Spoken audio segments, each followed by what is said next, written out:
Commissioner কে নুরুল হুদাকে গলায় জুতার মালা পরিয়ে গায়ে ডিম মেরে গালে জুতা দিয়ে বাড়ি দিয়ে তাকে হেনস্থা করে পরে তাকে পুলিশের হাতে তুলে দেওয়া হয়েছে। তার বিরুদ্ধে মামলা হয়েছিল এবং তারপরে এভাবে তাকে গ্রেপ্তার করা হলো পুলিশের হাতে। এই যে পুলিশ পরে সরকারও বিবৃতি দিয়ে বললো এটি ফৌজদারি অপরাধ, এটি বেআইনি, কিন্তু পুলিশের সামনে এরকম একটা বেআইনি ঘটনা ঘটে গেল, ফৌজদারি অপরাধ ঘটে গেল, পুলিশ ঠায় দাঁড়িয়ে দাঁড়িয়ে দেখলো। পুলিশের এমন নিষ্ক্রিয়তার কোনো ব্যাখ্যা কি খুঁজে পান, মানে কোনো কারণ কি খুঁজে পান? ধন্যবাদ আপনাকে এবং যারা শুনছেন। এটা তো কারণটা খুব সহজ, এটা খুঁজতে হয় না, এটা সমস্ত মানুষ, আপনার 18 কোটি মানুষের মধ্যে কোটি কোটি মানুষ এটা অনুধাবন করে। সেটা হলো যে একটা সুষ্ঠু পরিবেশ যদি না থাকে, যে আপনি আপনার দায়িত্ব পালন করার মতো সাহস, এবং আপনি দায়িত্ব পালন করলে আপনি আইনগত কোনো সমস্যায় পড়বেন না, এই ধরনের যখন একটা এনভায়রনমেন্ট থাকে তখনই সবাই দায়িত্ব পালন করতে সচেষ্ট হয়। কিন্তু আপনার পুলিশের অবস্থা দেখেন, আজকের যে পুলিশ, যেটা এখন অনেকেই বলে যে এখনো তাদের সেই জুলাই আগস্টের যে ট্রমা এখনো তারা কাটিয়ে উঠতে পারেননি, এবং কাটিয়ে ওঠার জন্য যে ধরনের আপনার অ্যাক্টিভিটিস দরকার ছিল বা যে ধরনের রাষ্ট্রের পক্ষ থেকে একটা নিশ্চয়তার দরকার ছিল সেগুলো রাষ্ট্র দিতে পারেনি, বরঞ্চ আপনার সাইকোলজিক্যালি এমন ভাবেই করা হয়েছে যে এই ঘটনার ক্ষেত্রে পুলিশ কিন্তু আপনার সব জায়গায় দেখবেন খুব অ্যাক্টিভলি এখন কাজ করছে না।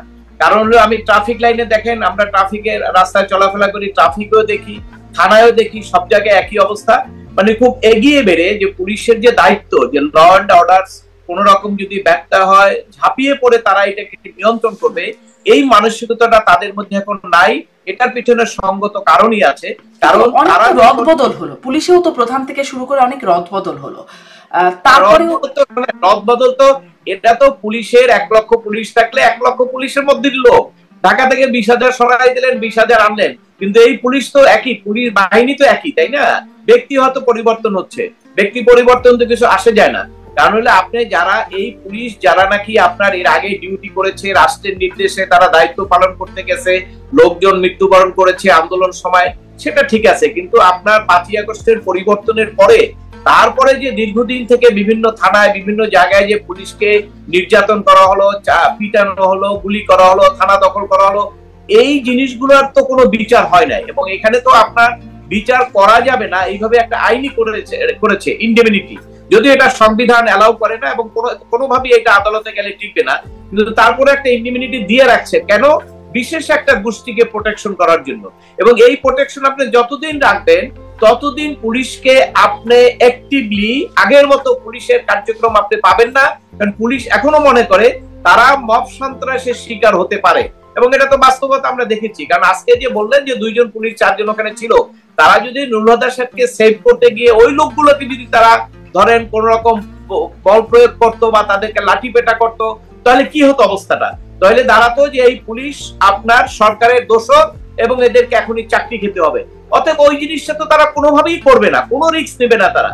অতএব রাষ্ট্রের পক্ষ থেকে যখন এইরকম একটা এনভায়রনমেন্ট চলে আসবে যে না, আমরা আইন শৃঙ্খলা রক্ষাকারী বাহিনী, আমাদের দায়িত্ব আমরা পালন করতে পারবো, রাষ্ট্র আমাদের উপরে কোনো নিপীড়ন, নির্যাতন বা ওই আপনার দোষরের কোনো সার্টিফিকেট আমাদেরকে দিবে না এবং আমাদের কোনো সমস্যা হবে না, এই চিন্তাটা যখনই করতে পারবেন তখনই তারা স্বাধীনভাবে কাজ করতে পারবেন।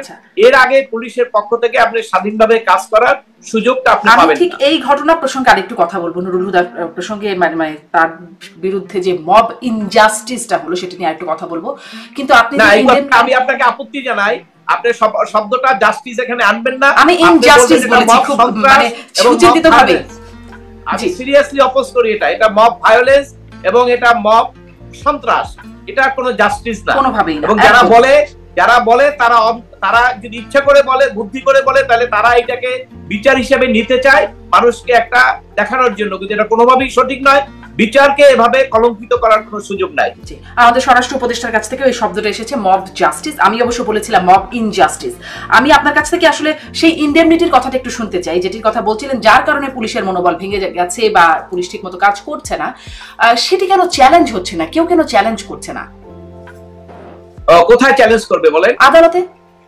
আদালত কি আমরা যে 5ই আগস্টের আগে যে আদালতের পরিবেশ ছিল, এই পরিস্থিতি বাংলাদেশে কি অবস্থায় বিদ্যমান আছে, এটা যারা আমরা আদালতে আছি তারা বুঝতে পারি। আদালত স্বাধীনভাবে এই মব ভায়োলেন্সের কারণে, মব সন্ত্রাসের কারণে আদালতও স্বাধীনভাবে কাজ করতে পারে না, যেমন পুলিশ পারে না।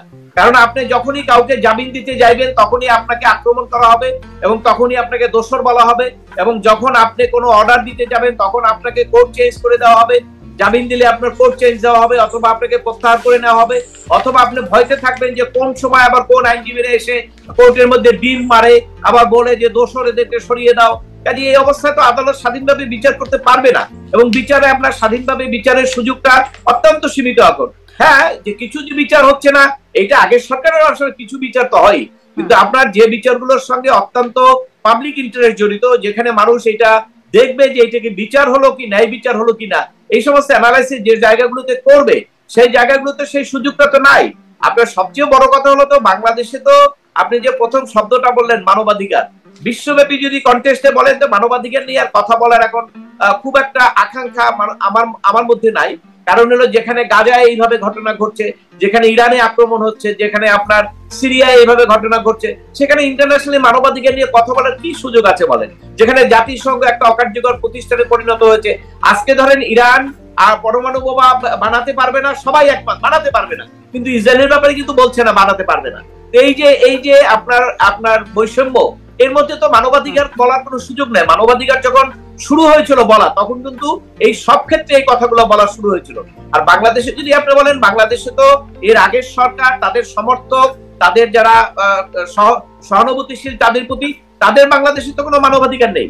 তাদের মানবাধিকার তো আলাদা বিবেচনা করা হয়, এবং অন্য যারা আছে তাদের মানবাধিকারের বিষয়টা যদি আপনি বলেন, তাহলে মোটামুটি সেখানে আমরা ভালোই আছি। তারপরে মানবাধিকারের সংখ্যা এখন এক একজনের জন্য এক এক রকম, এক একজনের জন্য এক এক রকম, এবং রাষ্ট্রের পক্ষ থেকেও সেইভাবেই চিন্তা করা হয়। রাষ্ট্র কি এখন মবের কাছে অসহায় হয়ে পড়েছে? না, একটা পজিটিভ দিক আছে, সেটা হলো ধরেন বগুড়া, এই আপনার রংপুরে যখন জিএম কাদের সাহেবের ওখানে এই এনসিপির এরা সন্ত্রাস করতে গেল, মব সন্ত্রাস, তখন আর্মির পদক্ষেপে কিন্তু একটা ভালো উদ্যোগ হয়েছিল এবং একটা ইউটার্ন করেছিল মব সন্ত্রাসটা। এবং ধানমন্ডি থানায় যখন আপনার মব সন্ত্রাসের জন্য অ্যারেস্ট করা হলো, তারপরে আপনার এনসিপির একজনে এসে ছাড়িয়ে নিয়ে গেল, তারপরে ধরেন মাঝামাঝি যে ঠিক আছে মব সন্ত্রাস তো করা যায় না, করা যাবে না, ছাড়িয়ে নিতে পারে। কিন্তু এরপরের যে ঘটনা, সেই ঘটনাগুলোতে কিন্তু মনে হয়েছিল যে বেশ কিছুদিন কিন্তু সেনাবাহিনীর প্রধান এবং সেনাবাহিনীর পক্ষ থেকে বলা হয়েছিল যে আমরা মব সন্ত্রাস টলারেট করব না। তা আমরা কিন্তু একটু আশ্বস্ত হয়েছিলাম যে ঠিক আছে, এটা হয়তো ভালো হবে। কিন্তু গতকালকে আপনার গত পরশুদিন যে ঘটনাটা ঘটলো, সেই ঘটনার পরে আমরা কি আর ভদ্র জাতি হিসাবে, রাষ্ট্র হিসাবে মাথা তুলে কোনো বিশ্বব্যাপী কোনো কথা বলতে পারবো মানবাধিকার নিয়ে? এটা বলা সম্ভব না। আমরা মাথা নুয়ে যাবে, অবশ্যই নুয়ে যাবে। কারণ যেখানে একজন সরকারি অফিসার, সে সচিব ছিল, election commissioner, chief election commissioner ছিল, ধরেন আজকের chief election commissioner, what will be the reaction? উনি কি আর স্বাধীনভাবে কাজ করতে পারবেন? উনি তো আর স্বাধীনভাবে কাজ করতে পারবেন না। তো উনি যে ইনস্ট্যান্সটা দেখলেন, উনি জানেন যে আগামী জানুয়ারিতে ফেব্রুয়ারিতে যখন ইলেকশন হবে, একটা দল হারবে, একটা দল জিতবে। সেই দল দুটোর মধ্যে এখন বিএনপি আর এনসিপি জামাত, এরাই তো, এর মধ্যে একজনে জিতবে একজনে হারবে। এই ইলেকশন কমিশনার যারা হারবে, তারা যে তার গালে জুতা মারবে না, এই নিশ্চয়তা আপনাকে কে দেবে? রাষ্ট্র তো এই নিশ্চয়তা দিতে পারে না। তবে হ্যাঁ, অবশ্যই আজকের যে খবর, সেটা হলো যে সেনাবাহিনী ধন্যবাদের কাজ করেছে, তারা তাকে গ্রেপ্তার করেছে এবং সরকারও পরবর্তীকালে বলেছেন একজনকে গ্রেপ্তার করেছে সেখানে তাকে। কিন্তু এখন দেখেন, এই যে গ্রেপ্তার করাটা, আপনি দেখেন সিদ্দিককে যখন কাকরাইলে এইভাবে নির্যাতন করা হলো, এটা তো দিনে দুপুরে দেখা যায় সব। আপনি তো দেখছেন একজন অভিনেতা, সে দল করতে পারে, যাই করুক, সেই কারণে আপনি তাকে এইভাবে পিটাবেন? এটা কি মানবাধিকারের দেশ হলো? এটা কি মানবাধিকার বলবো? আমি কিভাবে মানবাধিকার বলবো? এটাকে মানবাধিকার বলার কোনো সুযোগ নাই। এখন যদি বলতে পারেন যে এরকম ঘটনা কি দুই একটা ঘটে, এটা তো আপনার বিচ্ছিন্ন ঘটনা। হ্যাঁ, এটা সরকার সবসময় বিচ্ছিন্ন বলবে, কিন্তু 18 কোটি লোক, প্রত্যেকটা লোকের জন্য এক ঘটনা। আপনাকে যদি আজকে এইভাবে করা হয়, আমাকে যদি আজকে এইভাবে করা হয়, এটা তো এইভাবে বিচ্ছিন্ন ঘটনাই বলবে। অর্থাৎ এই যে একটা আবহাওয়া সৃষ্টি হয়েছে এবং সরকারের দুর্বলতার কারণে, এই যে আজকে একজনকে কেন ধরবে? ওখানে তো আমরা 10 জন দেখেছি। এবং এখানে পুলিশকে কেন তারা ব্যবস্থা নিল না? সবগুলো নিয়ে যদি খুব স্ট্রং একটা, আমি পুলিশকে কেন ব্যবস্থা নিল না এই প্রশ্নটা আমিও একটু করতে চাই আপনার কাছে, যে পুলিশকে ব্যবস্থা নেওয়ার প্রসঙ্গটা আমি আরেকটু করতে চাই। তার কিন্তু আপনার কথা থেকে এই বিষয়টা একটু আরেকবার বলতে চাই, যে তার মানে বর্তমান নির্বাচন কমিশন বা প্রধান নির্বাচন কমিশনের যারা আছেন, তারা আসলে জুতার বাড়ি খাওয়া, জুতার মালা পরা বা ডিম খাওয়ার ভয় নিয়েই তাদেরকে সামনে আগাতে হবে। ইতিমধ্যে আমরা দেখেছি এনসিপি কিন্তু নির্বাচন কমিশন বাতিল চেয়েছে, পদত্যাগ চেয়েছে, মানে এটি তাদের মাথায় রেখেই কাজ করতে হচ্ছে। হ্যাঁ, অবশ্যই। কারণ আপনি ধরেন 5ই আগস্টের পরে মানুষের প্রত্যাশা ছিল একটা নির্বাচন, এবং আসলেই তো ম্যাক্সিমাম মানুষের প্রত্যাশা ছিল একটা দ্রুত নির্বাচন। মানে অর্থাৎ মানুষের এই যে ভোট দেওয়ার অভিযোগ, এই কারণেই তো মূলত বলা হয়েছে যে এদেরকে সরিয়ে একটা ভালো নির্বাচন দেওয়া হোক, যে ক্ষমতায় আসবে জনগণের মনোনীত প্রতিনিধিদের ক্ষমতা, রাষ্ট্রীয় ক্ষমতা থাকবে, এটা তো সংবিধান আমাকে বলছে। এইটাই ছিল অধিকাংশ মানুষের প্রত্যাশা। কিন্তু কিছু লোক যারা নাকি এখানে নেতৃত্ব দিল, তারা একটি লোভে পড়ে একটা সরকার গঠন ক্ষমতার মধ্যে চলে গেল। এই কারণে ওই টোটাল জিনিসটাই ফ্রাস্ট্রেট হয়ে গেছে। আজকে দেখেন 10 মাস পর্যন্ত যারা এই আন্দোলন করলেন তাদের মধ্যে এখন পর্যন্ত বিভিন্ন ইস্যুতে তাদের ঐক্য হচ্ছে না। শুধু ঐক্য না, এক পক্ষ আর এক পক্ষ কিন্তু ঝাঁপিয়ে পড়তেছে, মারামারি করতেছে, সব জায়গায় হচ্ছে। তাহলে কি দাঁড়ালো? তাহলে তো আমাদের অগ্রগতিটা আমরা দেখলাম যে থমকে যাচ্ছে। কেন যাচ্ছে? সেই একটাই কারণ, সেটা হলো আপনি যদি জনগণের প্রত্যাশার বাইরে কিছু করতে চান, তাহলে সেটি আপনি সাকসেস হতে পারবেন না। আপনি যদি ক্ষমতা আঁকড়ে রাখতে চান, আপনি যদি মেকানিজম করতে যান, তাহলে সেগুলো তো জনগণ বুঝে ফেলে। সবচেয়ে কথা হলো যে আমাদের দেশের জনগণ মিডিয়ার কারণে, সোশ্যাল মিডিয়া, সবকিছুর কারণে যতই অনেক কিছু চাপা রাখেন, কোনো কিছুই চাপা থাকে না, সবকিছু মানুষের সামনে চলে আসে। এবং সবচেয়ে মানুষের যে প্রত্যাশাটা, সেটা এই ধরেন আমাদের প্রধান উপদেষ্টার সঙ্গে রাজনৈতিক দলের নেতা তারেক জিয়ার বৈঠকের পরে কিন্তু একটা পরিস্থিতি আসছিল, যাকে একটা নির্বাচন হচ্ছে। এর আগে কিন্তু একটা খুবই ছিল যে নির্বাচনই হবে কিনা, কারণ একদল তো তাদেরকে দাঁড়িয়ে যেত নামাজ পড়ার পরে ইউনূস সাহেবকে বলতেছে আপনি থাকেন, 5 বছর থাকেন, এনসিপির লোকরা বলতেছে, ফেসবুকে লিখতেছে। কাজে এখানে তো একটা পক্ষ বিপক্ষ আছে যে 5 বছর থাকার তো ম্যান্ডেট, একজন উপদেষ্টা তো বলেই দিল ওনারা কি ম্যান্ডেট পেয়েছে। আমি জিজ্ঞেস করতে চাই, ম্যান্ডেট কাকে বলে আপনি বুঝেন? ম্যান্ডেট নেওয়ার জন্য একটা অফিসিয়াল সিস্টেম আছে। সেই অফিসিয়াল সিস্টেম ছাড়া আপনি কয়েকদিনে হাউকাউ করলেন, আর কয়েকজন গিয়ে বসে গেলেন আর বললেন যে এটা mandate. This is not mandate. Mandate শব্দের অর্থ বুঝতে হবে। ম্যান্ডেট হতে হলে একটা প্রক্রিয়ার মাধ্যমে যেতে হয়। আজকে আপনি ভোট দেন, ভোট দিয়ে বলেন যে কে কাকে দিচ্ছে, সেইটা হলো ম্যান্ডেট। এই ধরনের কথাবার্তার মাধ্যমে একটা আপনার জনগণের মনে একটা আশঙ্কা ছিল যে আসলে দেশ কোথায় যাবে। আর নির্বাচন না হলে তো অবশ্যই দেশে একটা গৃহযুদ্ধের ভাব হয়ে যেত। সেই জায়গাটায় যেহেতু একটা পরিবেশ শান্ত হয়েছে, নির্বাচন নিয়ে আমরা কথা বলছি। কিন্তু এখন নির্বাচন যে আপনি করবেন, এই নির্বাচন করার মধ্যে যারা আছে সব রাজনৈতিক দলগুলো, সেই রাজনৈতিক দলগুলোকে সঠিকভাবে তারা নিরাপত্তার মধ্যে থেকে নির্বাচন করতে পারবেন, এই নিশ্চয়তা সরকারের তো সেরকম কাঠামো এখনো তৈরি করছেন না। এই মব সন্ত্রাসের মাধ্যমে তো একটা দেখা হচ্ছে, মেসেজ দেওয়া হচ্ছে যে নির্বাচনে দাঁড়াইলে আপনার যদি পছন্দ না হয়, তাহলে আপনি দাঁড়াইলে নমিনেশন পেপার যখন জমা দিতে যাইবেন, তার আগেই আপনাকে রাস্তাঘাটে দেখা যাবে আপনাকে 20-50 জন ফেসবুকে একটা পোস্ট দিয়া আপনার লোকজনকে নিয়ে আসলেন, আইসা বিরিয়ানি ট্রেনে খাইলেন, তাদেরকে বললেন পিটাইকে, বাস আপনি পিটাই দিলেন। তো ওই লোক আর কি নির্বাচন করবে? এগুলো তো আপনাকে মাথায় রাখতে হবে। এই যে মব সন্ত্রাস দেশে একটা শুনেছিলাম একটা কথা যে নির্বাচন কেন হচ্ছে না, কারণ আইন শৃঙ্খলা পরিস্থিতি এখনো নিয়ন্ত্রণে আনা যায় নাই। অতীতে এই কথা শুনেছি, মানে সামনেও কি এই আইন শৃঙ্খলা পরিস্থিতি একটা অজুহাত হিসেবে ব্যবহার হতে পারে কিনা, মানে যেভাবে মব বা আইন শৃঙ্খলা রীতি মানে নিঃসন্দেহে আইন শৃঙ্খলা পরিস্থিতির ব্যত্যয়, সেটি একটা অজুহাত হিসেবে সামনে আনা যেতে পারে কিনা? যদি আপনি অজুহাত দেন, আপনি তাহলে ওই গত সরকারের সময় ওই একই কাতারে আপনাকে যেতে হবে। কারণ ওই 16 বছরে কিন্তু দেশের আইন শৃঙ্খলা পরিস্থিতি, সমস্ত বিরোধী দল সবাই কিন্তু বলে আসছে যে আইন শৃঙ্খলা পরিস্থিতি ঠিক নাই, আর ন্যায় বিচার হচ্ছে না, আইনের শাসন নাই, এই কথাগুলো তো আমরা বলে আসছি। তাহলে আপনি যদি এখন ওই কথাগুলো বলেন, তাহলে আপনি তো ওই কাতারে ওই আগের সরকারের যে বৈশিষ্ট্যগুলো আপনারা দিচ্ছেন, ওই বৈশিষ্ট্যগুলো আপনাদের উপরই পড়বে। আপনাদের কি বৈশিষ্ট্যগুলো নিতে হবে? আপনি যদি মনে করেন ওই বৈশিষ্ট্য নিয়ে আপনারা যতদিন পারবেন থাকেন, কিন্তু বাংলাদেশে তো একটা ইতিহাস দেখলেন, ইচ্ছা করে জোর করে থাকা যায় না। এবং সেটি আপনি আজকে হোক, কালকে হোক, 20 বছর পরে হোক, আপনাদেরকে যেতে হবে। তখন গেলে আপনাদের কি কনসিকুয়েন্স হবে সেগুলো আপনি একটু চিন্তা করেন। আর সবচেয়ে কথা হলো, আপনারা যাকে ডেকে এনে বসালেন, আমাদের প্রধান উপদেষ্টা তো আন্তর্জাতিকভাবে ওনার একটা বিরাট একটা ওয়েট আছে এবং একটা গ্রহণযোগ্যতা আছে এবং সর্বোচ্চ প্রভাবশালীদের মধ্যে একজন। তো উনি আজকে রাষ্ট্র পরিচালনার ক্ষেত্রে যে সমস্ত ব্যর্থতা, ওই সব কিন্তু আপনি এনসিপি যাই করেন, বিএনপি যাই করেন, দেশে যে যা করুক, যত অন্যায় আছে, যত অবিচার আছে, যত মব সন্ত্রাস আছে, সব কিন্তু হেডেড ওই ডক্টর ইউনূস সাহেবের উপরে পড়তেছে ইন্টারন্যাশনালি। এখানে আমি দেখতেছি যে হয়তো ইশাককে আপনি দিল না আপনার অগ্নিকে, এখানে দেখলেন কে দিচ্ছে না, আপনার হয়তো ওই উপদেষ্টা দিচ্ছে না। এটা ইন্টারন্যাশনাল, লোকালি। কিন্তু ইন্টারন্যাশনালি কিন্তু দেখবে যে একটা আদালতের রায় মানছেন না, সেটা ডক্টর ইউনূস সাহেব প্রধান উপদেষ্টা ওনার দেশে, এটি কিন্তু ওনার দেশে দেখবে। আর বিশ্বব্যাপী যে প্রধান নির্বাচন কমিশনারকে যে গালে জুতা মারলো, এটা কিন্তু ওই লোকটাকে আর বিশ্বব্যাপী চিনবে না। বিদেশে নিউজ হয়েছে Bangladesh, who is leading Bangladesh, doctor Yunus. আন্তর্জাতিক ভাবে ওনার যে মর্যাদা, ওনার যে ওয়েট, সেই ওয়েট গুলো তো যারা তাকে এনেছে তারাই তাকে ধ্বংস করছে। এটা ডক্টর ইউনূস স্যার কেন বুঝতেছেন আমি বুঝলাম না। ওনার যে অবস্থান সেটা তো দিন দিনে এত খারাপের দিকে যাচ্ছে, ভবিষ্যতে আন্তর্জাতিকভাবে উনি একসময় ফিল করবেন যে হোয়াট ইজ হিজ কন্ডিশন। বাংলাদেশের রাষ্ট্র পরিচালনা করতে এসে তার এই যে বিভিন্ন ধরনের ব্যর্থতা, বিভিন্ন কারণে উনি ওনার নিজের যে অবস্থান আন্তর্জাতিক, বাংলাদেশে ওনার কোনো অবস্থান ছিল না কিন্তু আন্তর্জাতিক ভাবে ছিল, সেই অবস্থান উনি মারাত্মক ভাবে উনি ক্ষতিগ্রস্ত হচ্ছে। জি, একটু আবার ওই ঘটনার দিকে ফিরে যাই যে স্বরাষ্ট্র উপদেষ্টা বলেছেন যে আইন শৃঙ্খলা বাহিনীর সামনে হেনস্থা করা হচ্ছে, এটার সাথে কেউ জড়িত থাকলে তদন্ত করে ব্যবস্থা নেব। এই যদি কেউ জড়িত থাকে তদন্ত করে ব্যবস্থা নেবে, এই তদন্ত করে ব্যবস্থা নেওয়ার কথাটার মর্মার্থ একটু আপনার কাছ থেকে বুঝতে চাই।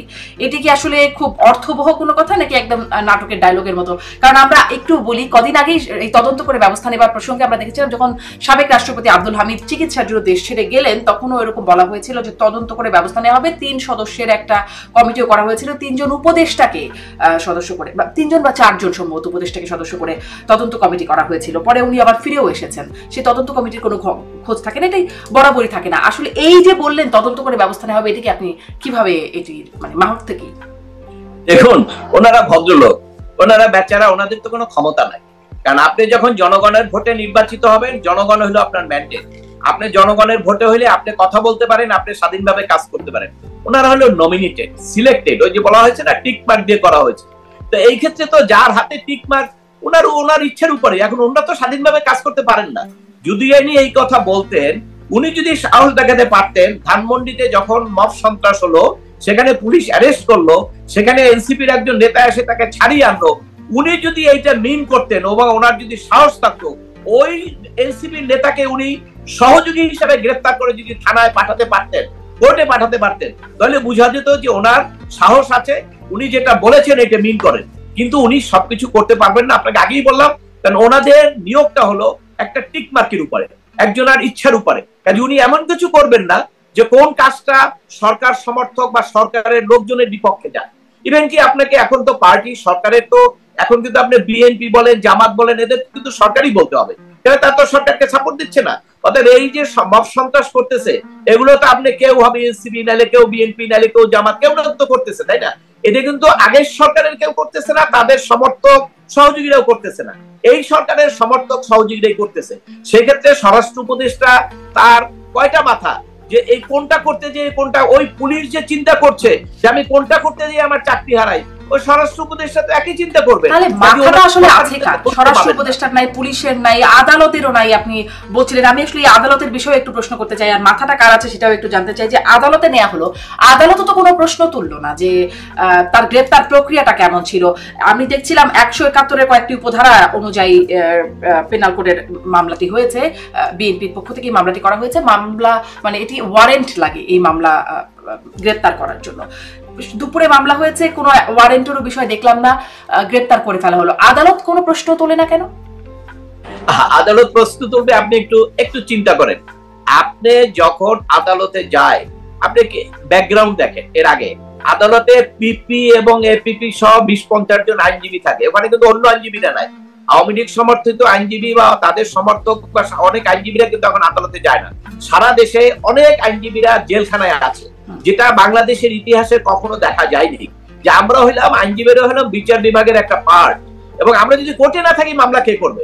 যার ফলে কোনো হিনিয়াস অফেন্স ছাড়া কোনো আইনজীবী সাধারণত কোনো জেলখানায় থাকতেন না। এর আগের সরকারের সময় দেখছেন আমাদের বারের প্রেসিডেন্ট মাহমুদুল খোকন, জয়নাল আবেদিন সাহেব, ওনারা দেখছি কোর্টে কিন্তু যাত্রাবাড়ির মামলা হয়ে গেছে, কিন্তু ওনারা কিন্তু জেলে যান নাই। কারণ এইটা প্র্যাকটিস যে পলিটিক্যাল মামলায় আইনজীবীরা জেলে যায় না, কেন? আইনজীবী তো একজন ক্লায়েন্ট, একজন মানুষের স্বার্থ রক্ষার জন্য কোর্টে কাজ করবে। তবে হ্যাঁ, হিনিয়াস অফেন্স, ধর্ষণ মামলা, হত্যা মামলা, এগুলো আপনি করতে পারেন। এখন বারের একজনের চেম্বার ভাঙছে, সেই কারণে 60-70 জন আইনজীবীকে ধরেন জেলখানায় যেতে হলো। আপিল বিভাগ পর্যন্ত তাদের কিন্তু ফার্স্ট রাউন্ডে তারা জেলখানায় থেকে গেলেন, পরের রাউন্ডে এসে তারা আস্তে আস্তে হচ্ছে। এখন এই যে ঘটনাগুলো, এটা তো একটা শিক্ষা দিচ্ছে। আমরা তো হিউম্যান বিং না। আপনি এই যে টকশো করতেছেন, আপনি তো আমেরিকায় আছেন, নিশ্চয়ই হয়তো আমেরিকায় আছেন, ওখান থেকে আপনি বলছেন, কিন্তু আপনি যা বলতে পারেন বাংলাদেশের টকশোতে দাঁড়িয়ে সবাই কি সেই সব কথা বলতে পারবে?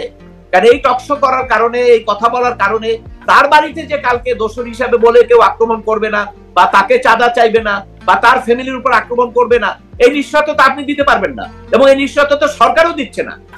তাহলে কিভাবে করবে বলেন, কিভাবে বলবে? আজকে যে বিচার বিভাগের কথা বলতেছেন, আমরা জানি বিচারকরা কাঁদে জজ কোর্টে বা বিভিন্ন জায়গায় আপনার এই সারেন্ডার করলে 300 নম্বর আসামি, 12 প্রেসিডেন্ট, সে 300 বয়স হইলো কত 70-এর উপরে, 300 নম্বর আসামি, এটা পলিটিক্যাল কেস, কিন্তু তাকেও জজ সাহেব জামিন দিতে পারছে না। হাইকোর্ট আগাম জামিন দেওয়ার পরেও কেন? যদিও ওখানে 20-25 জন যারা আছে সরকার দলীয় পিপি, যদিও তারা সরকার দলীয় পিপি মানে তো ম্যাক্সিমাম হলো রাজনৈতিক দলের, তো তারা যদি আবার কি করে, কারণ ওনার প্রোটেকশন কি দিবে? পুলিশই তো অকার্যকর, তো জজ সাহেবের প্রোটেকশন কি দিবে বলেন? তো এটা তো একটা মারাত্মক ঘটনা না? এই সমস্ত কারণে সব জায়গায় কিন্তু এই জিনিসগুলো হয়ে গেছে। আপনি ধরেন লোয়ার কোর্টের বিচারকরা এখনো কিন্তু আইন মন্ত্রণালয়ের মাধ্যমে পদোন্নতি, আপনার ট্রান্সফার সবকিছু হয়, তো ওই আগের মতো পরিস্থিতি এখনো আছে। তবে হ্যাঁ, যদি সচিবালয়টা সুপ্রিম কোর্টে প্রধান বিচারপতির নিকট চলে আসে, তাহলে এই পরিস্থিতিটা অন্তত সরকারের উপরে যে খরচ সরকারের মাধ্যমে দেওয়া হয় থ্রেট বা মেকানিজম, এইটি আমাদের কমবে, তখন কিন্তু অনেকটা স্বাধীন হবে বিচার বিভাগ। তবে হ্যাঁ, আইনজীবীরা যদি তাদের আচরণ পরিবর্তন না করে, আইনজীবীরা যদি কোর্টে তাদের মাস্তানি বন্ধ না করে, তাহলে আর সেটা ওই জজ সাহেবরা পারবে না। আইনজীবীরা মাস্তানি করলে তখনও জজ সাহেব ব্যবস্থা নিতে পারেন না, মানে তখনও আদালত বলতে তাদের বিরুদ্ধে ব্যবস্থা নেওয়া যায় না সাথে সাথে? হ্যাঁ, সেই ব্যবস্থা নেওয়া যায়, এটা আমরা আগে দেখেছি।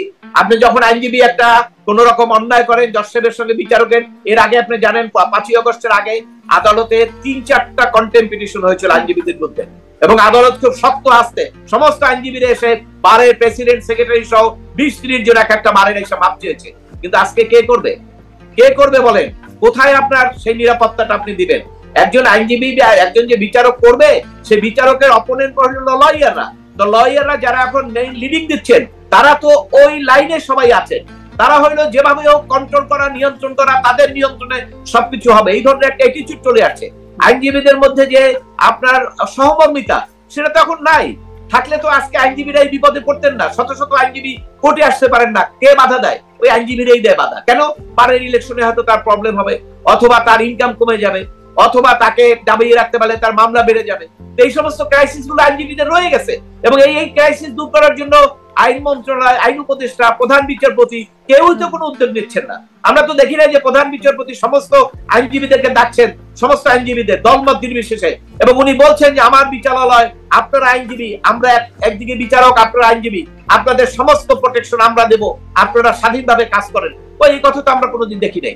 এই কথা না দেখলে আপনি এই যে শত শত আইনজীবী বিভিন্ন বারে পলাতক আছে, আসতে পারে না, জেলখানায় আছে, তো তারা কিভাবে বিচারের সহযোগিতা করবে? এবং এই লেসন থেকে এখন যারা কাজ করবে তারা কিভাবে সাহস দিবে বলেন? সাহস দিতে হলে তবে একটা তো লাগে, কারণ সর্বশেষ জায়গাটা হলো প্রধান উপদেষ্টা। তো প্রধান উপদেষ্টার থেকে যদি আপনি শেল্টার না পান, তাহলে আপনি শেষ, গেলেন না, আপনি তো আপনার তো কোনো ইয়ে নাই। তো এখন মানুষ আশা করতেছে ওইটাই, যে নির্বাচন হলে নির্বাচিত সরকারের জবাবদিহিতা থাকে। এই প্রধান উপদেষ্টা যদি 10 বছরও থাইকে চলে যায়, আপনি কিন্তু ওনাকে জবাবদিহি করতে পারবেন না। জনগণ তো ওনাকে বলার সুযোগ পাবে না যে আপনি ভালো করেন না, আপনাকে আমরা ভোট দেবো না। ওইটা রাজনৈতিক দলকে পারবে। এই জন্য নির্বাচনটা ইম্পর্টেন্ট, ইমিডিয়েটলি ইম্পর্টেন্ট। কারণ হলো এই নির্বাচন হলে পরে একটা সরকার আসবে, যেই আসুক, নির্বাচনের গুরুত্বের কথা আপনি বলছেন, ইলেকশনে কাজে সে ওই রকম কাজ আর করতে পারবে না। কারণ পরবর্তী ইলেকশনে তো আপনাকে নির্বাচনে আগের মতো তো আর কাইতে আসতে পারবেন না। ওই জায়গাটা আপনারা ঠিক করেন। সবচেয়ে বড় কাজটা ছিল নির্বাচন সিস্টেম তৈরি করা, আর কিচ্ছু লাগবে না বাংলাদেশে। আপনি নির্বাচনের সিস্টেমটা ঠিক করে দেন, যে কেউ যেন রাষ্ট্র ক্ষমতায় বসে ভাবতে না পারে যে আগামী নির্বাচনে আমরা মেকানিজম করে চলে আসবো, বাস, আর কিচ্ছু লাগবে না। সে অন্যায় কাজ করতে পারবে না, কারণ রাজনৈতিক দল সবসময় ক্ষমতায় যেতে চায়। তো পরবর্তী নির্বাচনে যদি সে খারাপ কাজ করে, জনগণ তাকে ভোট দিবে না। কাজে সিম্পল হয়ে গেল। এই সিম্পল কথাটা আপনাদেরকে এখন পর্যন্ত 10 মাসে কেউ বুঝাইতে পারলো না, এবং আপনারাও বুঝলেন না। কেন বুঝলেন না? আমরা বুঝতে পারি না, কেউ কিছু বুঝতে পারছি না। মেকানিজমটা এখন আর কি আসলে? এটা অবশ্য রাজনৈতিক জায়গা থেকে প্রশ্ন, যে 24-এর নির্বাচনে যেমন বিএনপি এবং বিরোধী পক্ষগুলো অংশগ্রহণ করলো না, আওয়ামী লীগ একটা আমির নির্বাচন করে দিল নিজেরা মিলে। বিএনপি বলতো আমরা আর মামারা মিলে নির্বাচন হলো। এখন আসলে যখন আবার এই নতুন নির্বাচনের কথা, আগামী নির্বাচনের কথা, তখনও আওয়ামী লীগ একটা বড় প্রতিপক্ষ নাই, এবং অন্যান্য আরো দল, তারাও আসলে নির্বাচনে আসতে পারবে কিনা, এখানেই আসলে প্রতিপক্ষ কোথায়, মানে বিকল্প কোথায় জনগণের হাতে, বা যথার্থ বিকল্প আছে? দেখুন, জনগণের কাছে বিকল্প, আপনি যদি রাষ্ট্র পরিচালনা করতে চান, তাহলে রাষ্ট্রের আমার সংবিধান দেখতে হবে, সকল নাগরিক আপনার কাছে সমান। আর আপনি যদি বলেন যে আগের সরকারের যারা সমর্থক আছে সে আমার নাগরিক না, তাহলে আপনাকে আগে দেশটা ভাগ করতে হবে। আপনাকে বলতে হবে যে তোমরা ওই জেলায় চলে যাও, তাহলে কিন্তু ওই যে নতুন সংবিধান আপনি করতে পারবেন। এখন আপনি নতুন সংবিধান করতে পারবেন না, কারণ এই সংবিধান প্রোটেক্ট করার জন্য সুপ্রিম কোর্টের বিচারকরা শপথ নিয়েছে এই সংবিধান যখন আপনি ছুঁড়ে ফেলে দিবেন সাথে সাথে আপনাকে কট করবে, কারণ ওনারা শপথ নিয়েছে এটা সংরক্ষণ করার জন্য। সেনাবাহিনী কি আপনার শপথ নেয়? তারা শপথ নেয় দেশের সার্বভৌমত্ব রক্ষার জন্য। দেখেন যখন আপনি করিডোর দিতে গেলেন সাথে সাথে কিন্তু সেনাবাহিনী বললো যে না, আমি আমার সার্বভৌমত্ব ভঙ্গ করতে দেবো না, কারণ তাদের রূপ আছে। এই যারা বলেন যে সংবিধান ছুঁড়ে ফেলে দেবেন, এটা একটা অসাংবিধানিক কথা। তবে হ্যাঁ, সংবিধান নতুন ভাবে আপনি করতে পারবেন, অনেক পরিবর্তন করতে পারবেন, সেটা পার্লামেন্টের করতে হবে। আর যদি আপনি একটা নতুন রাষ্ট্র করেন, যদি বলেন যে আগের সরকার তাদের সমর্থকরা এক পার্টে চলে যাও, আমরা আর এক পার্টে চলে যাই, তাহলে আপনি আর এক পার্টির জন্য একটা নতুন সংবিধান করতে পারবেন, সেখানে কোনো বাধা নাই। কিন্তু এই সংবিধান থাকা অবস্থায় আপনি নতুন সংবিধান বা এই সমস্ত করার কোনো সুযোগ নাই। এখন আপনি যে বলেন যে বৃহৎ অংশ, আপনি বলতে বৃহৎ বলতে কি? 20% মানুষ কিন্তু বৃহৎই, কারণ আপনার 5 ভাগের 1 ভাগ। এখন আওয়ামী লীগ বা আগের দল বা 14 দল বা অন্যান্য যারা এখন পলাতক আছে বিভিন্ন ভাবে, তারা তো লোক সংখ্যা কম না, তাই না? বিভিন্ন স্তরে তো তারা বহু লোক, 30%, 35% হতে পারে। এখন হয়তো আপনার এদিকে 65%, এটা ঠিক আছে, কিন্তু আপনারা তো সবাই ইউনাইটেড না। এমন তো না যে কালকে একটা ভোট হচ্ছে, সেই ভোটে ওই 35 একদিকে যাবে, আপনি 65 একদিকে যাবে, তা তো না। তাহলে আপনি বলতে পারতেন যে আমরা মেজরিটি।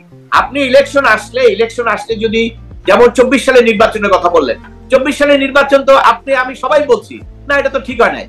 এই 26 সালে যদি আপনি এই ধরনের নির্বাচন করেন, সেই নির্বাচনও কি আপনি মনে করেন 27, 28, 29, 30 যখনই আমরা সময় পাবো, সুযোগ পাবো, আমরা কি বলবো না সেটা?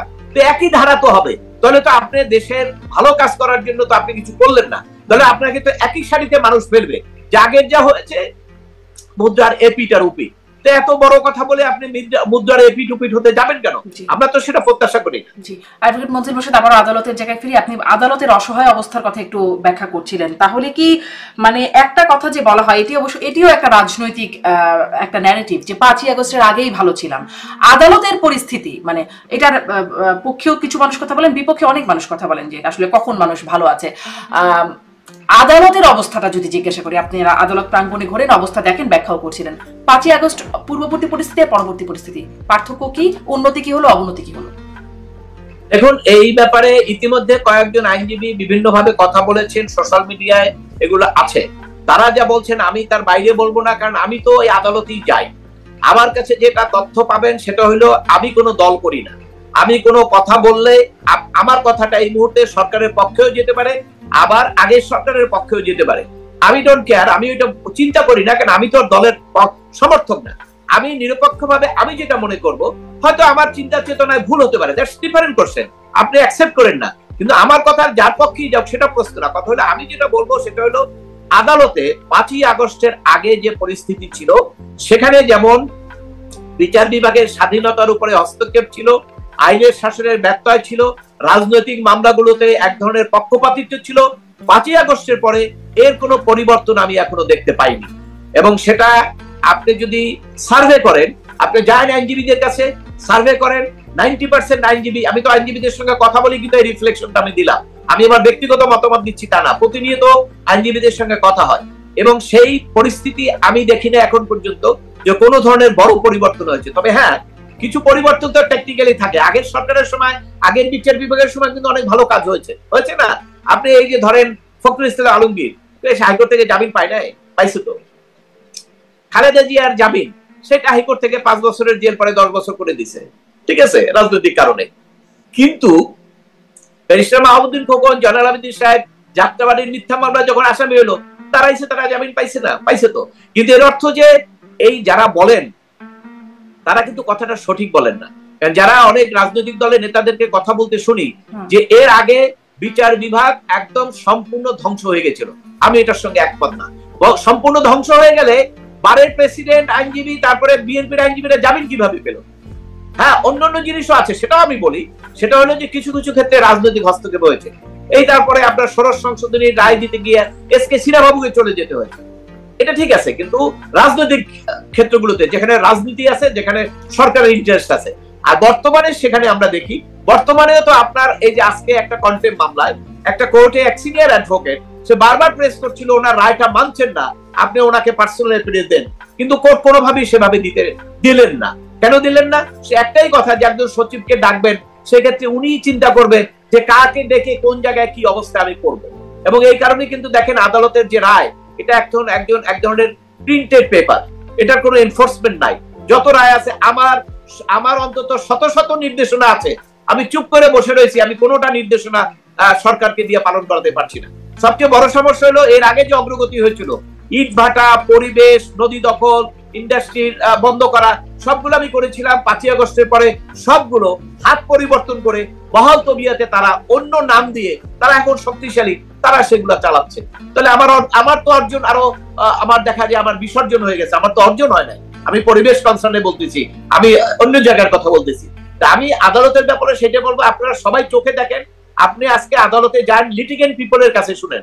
আপনি যখন আজকে রায় হবে একটা মামলায়, ধরেন এই যে জামাত ইসলামের মামলায় আপনার ফাঁসির রায় কি হবে, রিভিউ রায় 2 দিন আগে তো রিক্সায় চললে রিক্সাওয়ালাই বলে দিচ্ছে কি হবে। এটা তো আপনাকে রায়ের জন্য অপেক্ষা করতে হয় না। এইটা যখন মানুষ বলতে পারে তখনই মনে করতে হবে যে আদালত সম্পর্কে মানুষের ধারণাটা অত স্বচ্ছ না, অত ক্লিয়ার না, বা ওদের কনফিডেন্স অত ভালো না। অথবা আমরা 5ই আগস্টের আগে আদালতের উপরে মানুষের যে কনফিডেন্স দেখেছি, যে আস্থা দেখেছি, যে ধরনের আপনার আদালত সম্পর্কে তাদের মনোভাব দেখেছি, এই 5ই আগস্টের পরেও এখন পর্যন্ত কিছু জায়গায় ধরেন বিচারক নিয়োগের ক্ষেত্রে একটা অগ্রগতি হয়েছে। যেমন আপনার এই এতমধ্যে কিন্তু আইন না থাকলে বেশ সব চেম্বারের জুনিয়র অমুক সমুক অনেকে হয়ে যেত, সেটা কিন্তু আর পারছে না, একটা সিস্টেমে চলে আসবে। তো এইগুলো হচ্ছে টুকটাক। কিন্তু আপনি যদি এজ এ হোল বলেন, এজ এ হোল বললে অধিকাংশ মামলা যাদের পেন্ডিং আছে তাদের ক্ষেত্রে বলবো আদালত 5ই আগস্টের আগে যেভাবে আমরা দেখেছি, যেভাবে আপনার আদালতে আইনের শাসনের নিয়ে একটা বিতর্ক ছিল, আদালতের দুর্বলতা ছিল, আইনের শাসনের ব্যত্যয় ছিল, 5ই আগস্টের পরেও আমার চোখে বড় ধরনের কোনো উন্নতি আমি দেখতে পাচ্ছি না। সাথে একটু ডিম খাওয়ার ভয়ও যুক্ত হয়ে গেছে, মানে ডিম মারার একটা ভয়। অনেক কিছু হয়েছে। কেন ডিম খাবেন? আপনার পদত্যাগ পর্যন্ত করতে হয়েছে। আপনাকে যখন সুপ্রিম কোর্টে ঘেরাও করে, অনেক বিচারপতিদের নাম দিয়ে বক্তৃতা করে যে এদেরকে দোষর, এদেরকে সরাতে হবে, আপনি তাদেরকে তালিকা দিয়ে তারপরে বললেন হ্যাঁ সরাচ্ছি। কিন্তু এটা তো দেখেন, সুপ্রিম কোর্টের বিচারককে অপসারণ অবশ্যই অযোগ্যতা, দুর্নীতি থাকলে আপনি অপসারণ করবেন। কিন্তু আপনি দেখেন সেই অপসারণটা হতে হবে তো আইন অনুযায়ী। আমরা ষড়যন্ত্র মামলা এত জন্য কেন করলাম যাতে সরকার জোর করে সরকারের বিরুদ্ধে রায় দিলে যাতে তাকে অপসারণ করতে না পারে, স্বাধীনভাবে যেন বিচারক কাজ করতে পারে। তাহলে সেটি কি তো 5ই আগস্টের পরে আপনি আর এক ষড়যন্ত্র সংশোধনী বানিয়ে দিলেন? আপনি জোর করে বললেন যাইতে হবে, জোর করে বললেন সরাইতে হবে, সবকিছু হচ্ছে। এর মধ্যে কে স্বাধীনভাবে কাজ করবে? আমরা তো হিউম্যান বিইং ভাই, আমরা তো যন্ত্র না, আমরা তো হিউম্যান বিইং। আমার ইমোশন আছে, আমার থ্রেড মানে রিয়েলাইজ করার মতো ক্ষমতা আছে, সবকিছু আছে। আমি সমাজটাকে দেখছি তো, সে অবস্থা কিভাবে স্বাধীনভাবে বিচার করবে? কাজে রাষ্ট্র যদি ন্যায় বিচার নিশ্চিত করতে হয়, তা রাষ্ট্রকে সেই দায়িত্ব নিতে হবে যে বিচার বিভাগ স্বাধীনভাবে কাজ করবে, সেখানে তাদেরকে প্রোটেকশন দিবে। কিন্তু রাষ্ট্রের পক্ষ থেকে সেই প্রোটেকশন পাই নাই। যখন বিচারকদের উপরে আক্রমণ হয় তখন সেনাবাহিনী মিডিয়ার কোর্টে আসে না, কিন্তু যখন আবার দেখা যায় বিভিন্ন কারণে প্রয়োজন হয় তখন আবার আর্মি এসে ভরেও যায়। কাজে এগুলো তো আমাদের চোখের সামনে দেখা। কাজে এগুলো নিয়ে আমরা বলতে চাই একটাই কথা, সেটা হলো রাষ্ট্রকে বুঝতে হবে, আগের সরকারও বোঝে নাই যে বিচার বিভাগ স্বাধীন থাকার অর্থ হলো ওই বেনিফিটটা সরকার পায়। কিন্তু এই সরকারও যদি সেটা না বুঝতে পারে তাহলে একই ধরনের কাউন্টার রিয়েলাইজেশন হবে যে বিচার বিভাগ স্বাধীনভাবে যদি কাজ করতে না পারে তাহলে পরে তুমি ক্ষতিগ্রস্ত হবা রাষ্ট্র, ওইটা বিচার বিভাগ ক্ষতিগ্রস্ত হবে না। বিচার বিভাগের দুর্নাম হবে, তার সম্পর্কে আলোচনা হবে যে সে মাথা তুলে দাঁড়াতে পারছে না, সে স্বাধীনভাবে বিচার করতে পারছে না, কিন্তু ক্ষতিটা বিচার বিভাগের চেয়েও রাষ্ট্রের বেশি হবে। কাজে সেটি বোঝা দরকার রাষ্ট্র যারা এই স্বাধীনতার সাথে, মানে বিচার বিভাগের আসলে সবকিছুতে স্বাধীনতার সাথে জড়িত। আপনি অনেকগুলো বিষয় ব্যাখ্যা করছিলেন। একটা বিষয় আমরা দেখলাম এই যে সম্প্রতি যে মামলাগুলো, ধরুন সাংবাদিকদের বিরুদ্ধে মামলা হয়েছে, শুধু মামলায় না, গ্রেপ্তার হয়েছে, তাদের জামিনও হচ্ছে না, জেলখানায় আছেন। কদিন আগে ফারজানা রূপা, শাকিল আহমেদ, তাদের মানে ফারজানা রূপার মা মারা গেলেন, সেখানে হাত করা পড়া অবস্থায় শাকিল আহমেদ গেলেন, প্যারোলে 4 ঘন্টার জন্য মুক্তি পেয়ে তারা গেলেন, আবার কারাগারে ফিরতে হলো। অনেক বয়স্ক সাংবাদিক আছেন, শিক্ষক আছেন, রোকেয়া বিশ্ববিদ্যালয়ের একজন শিক্ষক, তাকে গ্রেপ্তার করা হয়েছে, সেখানে আন্দোলন হচ্ছে একটা রোকেয়া বিশ্ববিদ্যালয়ে, মানে, এবং তাদের জামিন হচ্ছে না। অন্যদিকে আমরা 5ই আগস্টের পরপর দাগী আসামি, জঙ্গি নেতা, এদের জামিন হতে আমরা দেখেছি, এবং খুব একদম একসাথে অনেক জামিন হয়ে গেছে, যার কারণে পরে আইন শৃঙ্খলা পরিস্থিতির উপরেও একটা প্রভাব পড়েছে বলে তখন গণমাধ্যমগুলোতে রিপোর্ট আসতো। মানে আদালতে জামিন কিসের উপর নির্ভর করে? কেন জঙ্গি নেতা সহ বড় বড় সন্ত্রাসীদের জামিন হয়ে যাচ্ছে অথচ সাংবাদিক, শিক্ষক, তাদের জামিন হয় না? দেখুন, আপনাকে দেখতে হবে যে রাষ্ট্রের ধরনটা কি। 5ই আগস্টের পরে পরিবর্তনের পরে রাষ্ট্রের ধরনটা যে ধরনের সৃষ্টি হয়েছিল, সেই ধারণার সৃষ্টি থেকে মূলত রাষ্ট্র পরিচালনাকারী যারা, তাদের মনে অনেকগুলো জিনিস এখন যেটা এস্টাবলিশড হয়েছে আমি মনে করি, সেটা হলো এক ধরনের ধরেন প্রতিহিংসা এবং এক ধরনের বৈষম্য, এটা তাদের মাথার মধ্যে ঢুকে গেছে। যদি না ঢুকে যেত তাহলে কিন্তু নিশ্চয়ই এর আগের সরকারের আমলে অনেকেই অপরাধ করেছে। ইভেন কি আপনার সিএসি যাকে আপনার গ্রেফতার করা হয়েছে, সে অপরাধ করেছে, অবশ্যই আমি স্বীকার করি যে সে নির্বাচনকে এইভাবে করেছে। কিন্তু আপনি যদি যে অপরাধ, সেই অপরাধের জন্য আপনি বিচার না করে আপনার ক্ষোভের কারণে তাকে আরেকটা কেসে আপনি এমন ভাবে শাস্তি দিলেন যে তাকে জেলখানায় পৌঁছবে, এটি তো ন্যায় বিচার না, এটা মানবাধিকার না। এবং এটা যারা করছেন তাদেরকে বুঝতে হবে ওই একই পলিসি আপনাদের জন্য আসবে। কারণ হলো আপনি দেখেন, আজকে যারা ক্ষমতায় ছিলেন এর আগে, তারা তো চিন্তা করে নাই যে আজকে এই ধরনের মামলা হবে, এই ধরনের আপনার ঘটনা ঘটবে, কিন্তু দেখেন ঘটেছে। এবং আজকে যারা আছেন তারাও যদি মনে করেন যে এদেশে আর কিচ্ছু ঘটবে না, আপনারাই সবকিছু করে যাবেন, নো নো নো। কারণ হইলো ন্যাচারাল জাস্টিস একটা আছে। আপনি যখন অন্যায় করবেন, সে অন্যায়ের প্রতিকার, অন্যায়ের প্রতিদান আপনার উপরে আসবে। আপনি প্রতিহিংসা নিয়ে, বৈষম্য নিয়ে যদি রাষ্ট্র পরিচালনা করেন, সেটার রিয়াকশন আপনার উপরে ন্যাচারালি হবে, আজকে হোক, কালকে হোক, 10 বছর পরে হোক। এখন সেখানে আপনি যে রাষ্ট্রকে পরিচালনা করার জন্য, এই যে বললেন সাংবাদিক, আমার কষ্ট লাগে। আমার তো সাংবাদিকদের সঙ্গে বহু যোগাযোগ, কারণ আমি আজকে প্রায় 2004, প্রায় 21 বছর থেকে জনস্বার্থের মামলা করি। হাজার হাজার বার সাংবাদিকদের সঙ্গে কথা হয়েছে, শত শত সাংবাদিকের সঙ্গে ব্যক্তিগত পরিচয়। এখন ইন্টারভিউ দিতে হয়। এখন ইন্টারভিউ দেওয়ার পরে আমি জিজ্ঞেস করি, আপনি কি এটা, আমি যা বলবো আপনি কি ছাপাতে পারবেন কিনা? ও সরি বলে নাই যে ভাই এটা আমি শিওর না, কিন্তু এটা কিন্তু আমার ইন্টারভিউ কিন্তু আগে এরকম কথা হয় না, এরকম বলে নাই। তাহলে আপনি এটা বাদ দেন। আপনি এই যে সাংবাদিকরা আজকে টেলিভিশনে প্রশ্ন করে তাদেরকে যে এটি কি করবেন, তার জন্য চাকরি চলে যায়। তাহলে সাংবাদিকরা হলো একটা সবচেয়ে বড় আপনার স্তম্ভ। বিচার বিভাগ যেমন, সাংবাদিক তেমন, সিভিল সোসাইটি তেমন, প্রশাসন তেমন, পুলিশ তেমন। সে সাংবাদিকদের অবস্থা কি করুণ অবস্থা। সাংবাদিকরা তো আগে ছিল 60 ডিগ্রি। আমরা বলি যে অনেক এমপি তারপরে মন্ত্রী, তারা টেলিভিশন পত্রিকা নিয়ে দিয়েছিল 80%।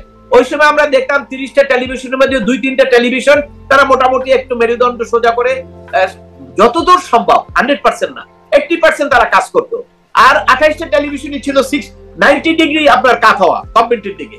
ওই 90 ডিগ্রি টেলিভিশন এখন 360 ডিগ্রিতে কাত হয়ে গেছে। এই হলো পরিবর্তন। এটার মাধ্যমে কি দাঁড়ালো?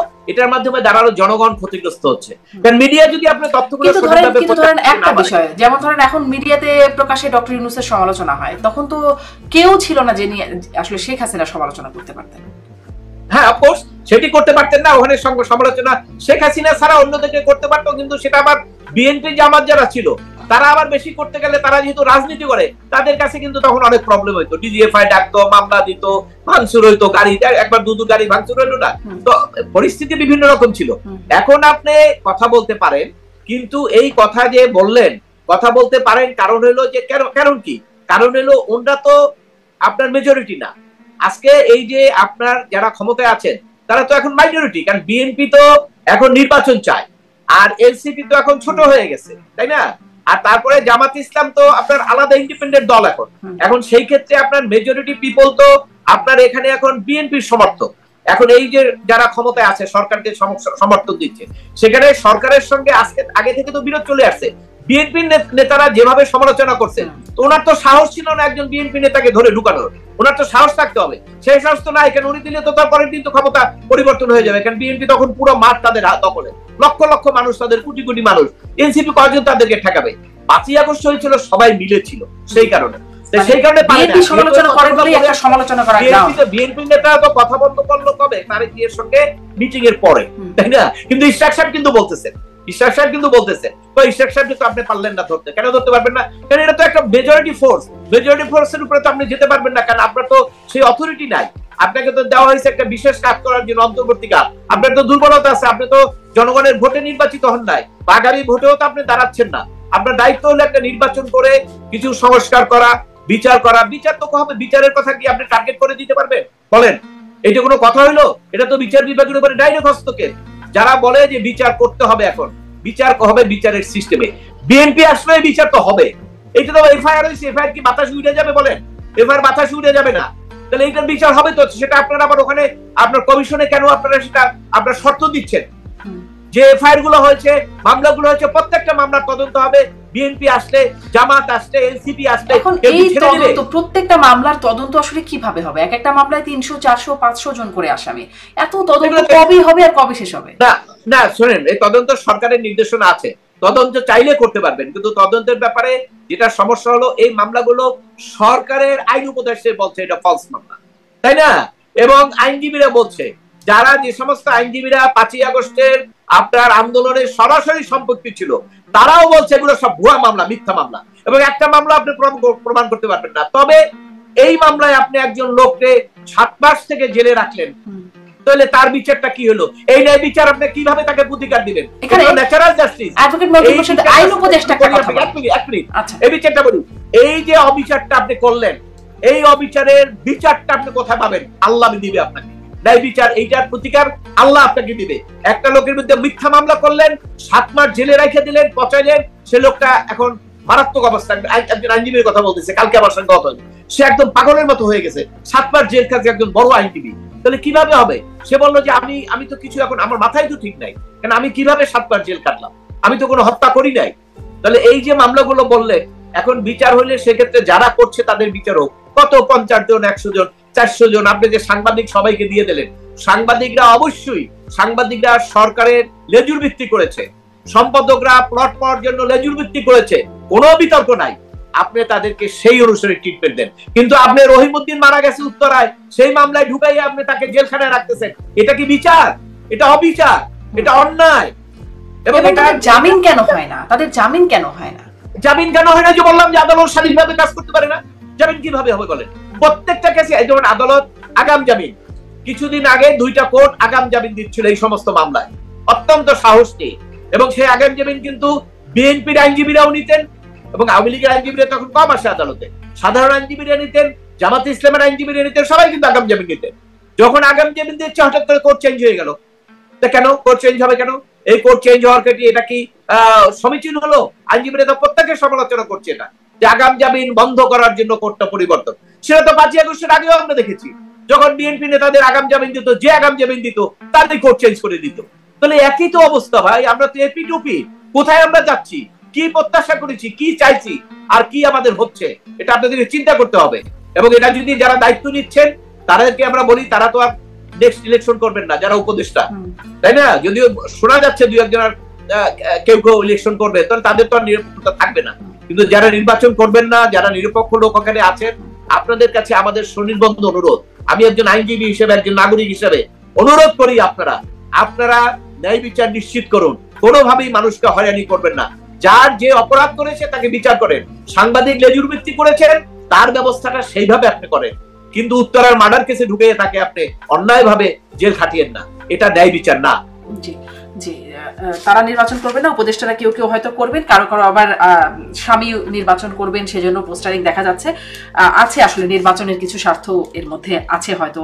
আবারও একটু আদালতের জায়গায় আসি, যে নুরুল হুদাকে রিমান্ডে 4 দিনের রিমান্ড দেওয়া হয়েছে। এইরকম আসামিদের সাথে আসলে রিমান্ডে কি হয়? এই ধরনের রিমান্ডের ক্ষেত্রে আপনি দেখেন, আসলে কে মানে না তো কেউ। আমাদের সুপ্রিম কোর্টের রিমান্ডের ব্যাপারে সুনির্দিষ্ট নির্দেশনা আছে। তো এই রিমান্ডের রায় কে দিছে? সুপ্রিম কোর্ট দিছে। এখন সুপ্রিম কোর্ট কি এই ব্যাপারে কোনো পদক্ষেপ নিবে না। কারণ আপনি দেখেন 5ই আগস্টের পর থেকে গেলেই রিমান্ড। 5ই আগস্টের আগে কেন বলা হচ্ছিল যে বিএনপির নেতারা অ্যারেস্ট হইলি, ওটা আমরা জানতাম যে রিমান্ড 3 দিন, 5 দিন, 7 দিন, ওটা একটা ইও আছে, আপনার চার্টও ছিল যে কোন ধরনের কেসে কতদিন হয়, ওটা রিকশালাও বলে দিতে পারত। কেন? এটা তো বলার কথা না, বিচারক কি করবে। এই কারণেই তো বিচার বিভাগের উপরে মানুষের আস্থা কমে গেছিল, ন্যায় বিচার নিশ্চিত হয় নাই, এবং আইনের শাসন ব্যাহত হয়েছে, সংবিধান লঙ্ঘন হয়েছে। এটা তো প্রত্যাশা ছিল নাকি? এটা প্রত্যাশা ছিল না? প্রত্যাশা ছিল। এখন আপনারা কি করতেছেন? এই যে 5ই আগস্টের পরে যে আপনি চাইলেই 10 দিন, চাইলেই 10 দিন, সবাইকে রিমান্ড, তো সুপ্রিম কোর্টের জাজমেন্টটা কি ওটা পেপার? ওটা কি কোনো এনফোর্সমেন্ট নাই? তো সুপ্রিম কোর্টের কোনো বিচারকরা তো সেইটা কখনো ধরলেন না যে কেন আপনি এটা করলেন। আগে তো আমরা দেখতাম বিচারকরা সোমটো রুল দিত। কিরকম? যে ওই যে পুলিশ একজনকে টর্চার করেছে বিনা মামলায়, পুলিশের বিরুদ্ধে, এসপির বিরুদ্ধে সোমটো রুল ইস্যু করেছে, বা একজন নারীকে নির্যাতন করেছেন, সোমটো রুল ইস্যু করেছেন। কিন্তু এখন এই যে বিচারক অন্যায়ভাবে তাকে জামিন দেন না, এরকম বিচারকরাই কিন্তু হাইকোর্ট শোকজ করেছে, হাইকোর্টে হাজির হতে বলেছে। কিন্তু এখন তো আমরা এটা দেখি না। দেখি না কেন? আমরা তো তাহলে একটাই অঙ্ক মিলাবো, তাহলে হয়তো ওনারা সাহস পাচ্ছেন না, কারণ এটা আমরা সিচুয়েশনও তো তাই দেখছি, কারণ এখন তো পরিবর্তন কিছু হয় না, সিচুয়েশন তাই এলাও করে। যে আজকে যে আপনার অ্যারেস্ট হলো, সে যদি আপনাকে কোন রকম বলা যায় যে সরকার সমর্থক আগের এবং আগের সরকারের সহযোগী বা শুভারুদ্ধই পাস হয়ে গেল, আর কিচ্ছু লাগবে না আপনার, তাহলে ভরে দিতে হবে যে তার রিমান্ড হইতে হবে, তাকে টর্চার করতে হবে, মব সন্ত্রাস হইতে হবে, জেলখানায় থাকতে হবে। এটা কি ভাই সংবিধানের কথা? এটা কি আপনার ন্যায় বিচারের কথা? এটা আপনি কিভাবে একজন মানুষ এটা মানবাধিকার হিসেবে চিন্তা করতে পারে বলেন? এটা তো অসম্ভব ব্যাপার। এটা নিয়ে তো মানুষ আমাদেরকে বিশ্বব্যাপী যারা এগুলা রিসার্চ করে, বাংলাদেশের বিচার ব্যবস্থা সম্পর্কে যারা খোঁজ খবর রাখে, এটা তো তারা হাসতেছে যে আরে বাবা, হাইরে জুডিশিয়ারি ইন বাংলাদেশ। হাসতেছে না, এর আগে আপনার একবার আন্তর্জাতিকভাবে বিচার বিভাগ নিয়ে কিন্তু একবার সম্ভবত আপনার একটা প্রতিষ্ঠান তারা একটা রিপোর্ট দিল জুডিশিয়ারির আপনার দুর্নীতি নিয়ে, তাই না? দিয়েছে না? তো কই, সেটা তো তখন জুডিশিয়ারিতে দুর্নীতি আছে, তো দুর্নীতি তো যায় না, তো সেই রিপোর্টটা কিন্তু আন্তর্জাতিকভাবে আছে, বাংলাদেশের কেউ সেটা দিতে সাহস পায় না, এটা সম্ভব না। কিন্তু এখন আজকে যে এই যে ঘটনাগুলো ঘটছে, সেখানে আপনার বিচারকরা যে প্রধান নির্বাচন কমিশনার, সে কি অপরাধ, এখন আমরা সেকশনটা আমি এখনো দেখি না কি সেকশনে দিছে, রাষ্ট্রদ্রোহিতা দিল না, নিশ্চয়ই অপরাধ আছে, কিন্তু সেই অপরাধ নির্বাচন সংক্রান্ত অপরাধ আমি দেখছিলাম যে সেখানে শোনেন, সেখানে কি রিমান্ড হবে বলেন? সেখানে তাকে জিজ্ঞাসাবাদ, এটা তো রিমান্ড না, এটা হলো আপনার একটা বিচারের আগে একটা বিচার। মানে এই মামলায় তো কিছু হবে। উনি তো কালকে কোর্টে যেটা বলছেন দেখলাম, যে আমি তো ফিল্ড লেভেলে যে দেখি না কি করতেছে, কাজে এটা বিচার করে তাকে আটকানো তো কঠিন হবে। এটা রাজনৈতিক ভাবে এটা সমাধান করতে হবে যে আপনি এই ধরনের সিস্টেম রাখবেন না যে নির্বাচনে এই ধরনের ম্যানুভারিং করা যায়। আপনি এই ধরনের সিস্টেম একটু জিজ্ঞাসা করি, এই সিস্টেমটা নিয়ে জিজ্ঞাসা করি, কারণ আপনি সিস্টেম রাখবেন না, মেরুদণ্ডহীন লোক প্রধান নির্বাচন কমিশনার হতে পারে, ওই কাজটা আপনি করেন। সে কাজ না করে অন্য কিছু করলে এটা লাভ হবে না, বলেন?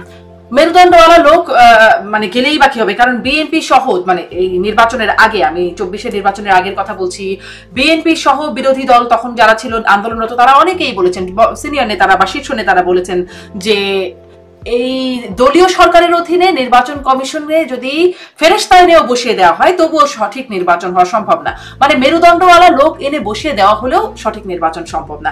তাহলে আসলে মানে নুরুল হুদা কে কিভাবে দায়ী করা যায় যদি সিস্টেমে যদি গলত? দেখুন, অবশ্যই এটা সম্ভব না। কেন? কারণ হলো যে ইলেকশন কমিশন কয়জন? 5 জন। তারা তো টোটাল বাংলাদেশের নির্বাচনটা করে না, তারা পলিসি মেক করে এবং তারা ওভারসি করে। আপনার নির্বাচনটা করে হলো সরকারের সহযোগিতায়। তো সরকার যদি সহযোগিতা, আপনার প্রত্যেকটা জেলায় রিটার্নিং অফিসার কে ছিল? ডিসি। তো ডিসি সে হলো মন্ত্রীর অধীনে। মন্ত্রী যদি ফোন করে যে ভাই ওখানে ভোট কিন্তু কাইটে আমারে দিও, ডিসি তো না দিয়ে উপায় নেই, কারণ ডিসির চাকরি এবার মন্ত্রীর হাতে। আপনি তো টোটাল সিস্টেমটা তো আগে পলিউটেড করে ফেলছেন। পলিউটেড না করলে কিন্তু সেটা ডিসি যদি দেখতো যে মন্ত্রীর কথা না শুনলে আমার চাকরি যাচ্ছে না, আমাকে এখান থেকে ট্রান্সফার করে বান্দরবান দিচ্ছে না, ওই সিস্টেমটা যদি জীবিত থাকতো, তাহলে আর আপনি ডিসি দিয়ে করাইতে পারতেন না। আপনারা সব সিস্টেম গুলো ভঙ্গ করি ওইভাবে লোক দিয়া মেরুদণ্ডহীন বা মেরুদণ্ড সহ দিলেও কাজ হবে না, কারণ সরকার তো আপনার সহযোগিতা করছে না। কারণ এই জন্যই তো রাজনৈতিক দলগুলোর অধীনে নির্বাচন হয় না, এই জন্যই তো কেয়ারটেকার গভর্নমেন্টের দাবিটা আছে। এবং আমরাও তো বিশ্বাস করি যে বাংলাদেশের যে রাজনৈতিক কৃষ্টি এবং আমাদের যে মানসিকতা এবং আমরা যে নেতারা ক্ষমতায় গেলে থাকতে চাই, এই সমস্ত কারণে এই কেয়ারটেকারের বাইরে নির্বাচনটা গ্রহণযোগ্য হবে না। এবং কেয়ারটেকারের নির্বাচন করতে গেলেও কেয়ারটেকারের সঙ্গে যারা থাকবেন সেই প্রশাসনকেও নিরপেক্ষভাবে কাজ করতে হবে। এবং আপনি ধরেন এই যে যতদিন পর্যন্ত এই ইলেকশন কমিশনের রিটার্নিং অফিসার সরকারের দিয়ে রাখবে, ততদিন পর্যন্ত নিরপেক্ষ নির্বাচন হবে না, এই সরকারের দিয়ে হবে না। কারণ এই সরকারের তো কিছু লোকের প্রতি সাপোর্ট আছে না, ওই প্রশাসন তো বুঝবে যে কার দিকে সাপোর্ট আছে, তারা সেইভাবে কাজ করবে। অর্থাৎ রিটার্নিং অফিসার করতে হবে ইলেকশন কমিশন, ওইভাবে করতে হবে যে ইলেকশন কমিশনের অফিসার সে হবে রিটার্নিং অফিসার, ওর চাকরির ট্রান্সফার, পোস্টিং, প্রমোশন ওই মন্ত্রীর হাতে না, ওরটা হলো ইলেকশন কমিশনের হাতে। অতএব ওই জায়গাটা আপনি কাজ করেন, এটা কাজ করতে লাগে 1 মাস, আপনারা তো 9 মাস থেকে 10 মাস থেকে করতেছেন। আমি জানি না, একজন অভিজ্ঞ লোককে কিন্তু নির্বাচন কমিশনের মানে কমিশন সংক্রান্ত বিষয়ে প্রদান করা হয়েছিল, কিন্তু রিপোর্টও দিয়ে দিয়েছেন। তো ওই জায়গাগুলোতে কি আছে জানি না। এটা তো নির্বাচনটাকে একমাত্র জিনিস, একমাত্র দায়িত্ব এবং একমাত্র কর্তব্য যদি হইতো যে নির্বাচনটাকে এমন একটা সিস্টেম করে দেওয়া যে বিএনপি, আওয়ামী লীগ, জামাত যেই ক্ষমতায় যাও, পরের ইলেকশনে তারা কোনোভাবেই এই নির্বাচনী ব্যবস্থাকে ম্যানেজ করে ক্ষমতায় যেতে পারবে না। বাস 70% কাজ আপনাদের শেষ। কারণ বিএনপি, আওয়ামী লীগ, জামাত, এনসিপি যারাই ক্ষমতায় থাকুক কোনোদিনও সে চাইবো না নেক্সট ইলেকশনে হারতে। তাহলে একমাত্র উপায় কি তার? কাজ করবে রয়ে শুয়ে, জনগণ যাতে ক্ষুব্ধ না হয়, কারণ নেক্সট নির্বাচনে আমাকে হেরে যেতে হবে। এই কাজটাই আপনারা করতে পারলেন না 10 মাসে, যেটা লাগে 2 মাস করতে, সেইটা আপনারা 10 মাসে করতে পারলেন না। আপনারা ডালা মেলে বসলেন অনেকক্ষণ। এখন ডালা মেলে বসছিলেন তো বিভিন্ন কারণে, অনেক দিন থাকবেন, 5 বছর বা 10 বছর, অনেকে বলছে যে আজীবন, কিন্তু সেটা তো পারলেন না, কিন্তু সেটা তো পারবেন না। কেন? এখন তো আপনাকে ফেব্রুয়ারিতে নির্বাচনের জন্য রাজি হতে হলো। কেন? না হলে তো নির্বাচনে আন্দোলনে বিএনপি চলে যাবে। তা বিএনপি আন্দোলনে চলে গেলে তো আপনার অস্তিত্ব কোথায় থাকে?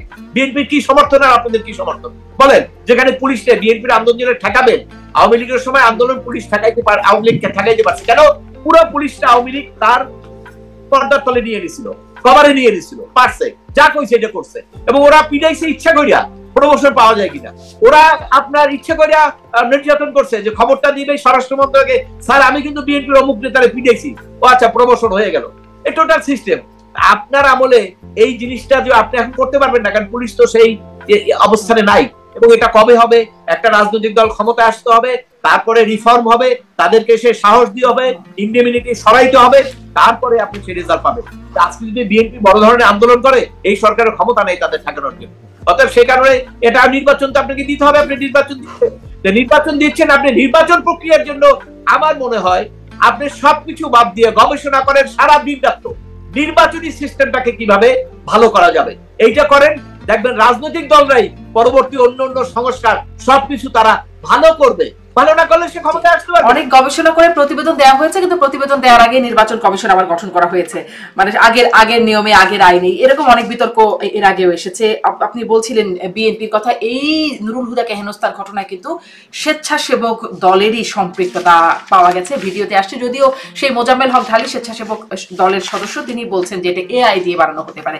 অনেকের কাছে আসলে ভিডিও আছে। আমি আরেকটা শেষ একটু আদালত, এটাও তো পত্রিকা আছে আপনার, ওই যে আপনার সিদ্দিক অভিনেতা, তাকে যে আপনার কাকরাইলে পিটাইলো, ওগুলো তো আপনার বিএনপি সমর্থিত লোকজন, পত্রিকা আসছে তো এটা। জি জি, আসলে ভিডিও অনেক মানুষের হাতে এখন মোবাইল ফোন, সবাই একটা করে ভিডিও করে ফেলে। একটু এই শেষের দিকে একদমই শেষ প্রশ্নটি করতে চাই, তার একটা একটু আদালত প্রসঙ্গের প্রশ্ন, যে আদালত প্রায় রায় দিচ্ছেন যে সাবেক প্রধানমন্ত্রী শেখ হাসিনার বিদেশ যাত্রায় নিষেধাজ্ঞা। কদিন আগে দেখলাম যে সাবেক পররাষ্ট্রমন্ত্রী হাসান মাহমুদ, তার বিদেশ যাত্রায়, তার এবং তার স্ত্রীর বিদেশ যাত্রায় নিষেধাজ্ঞা।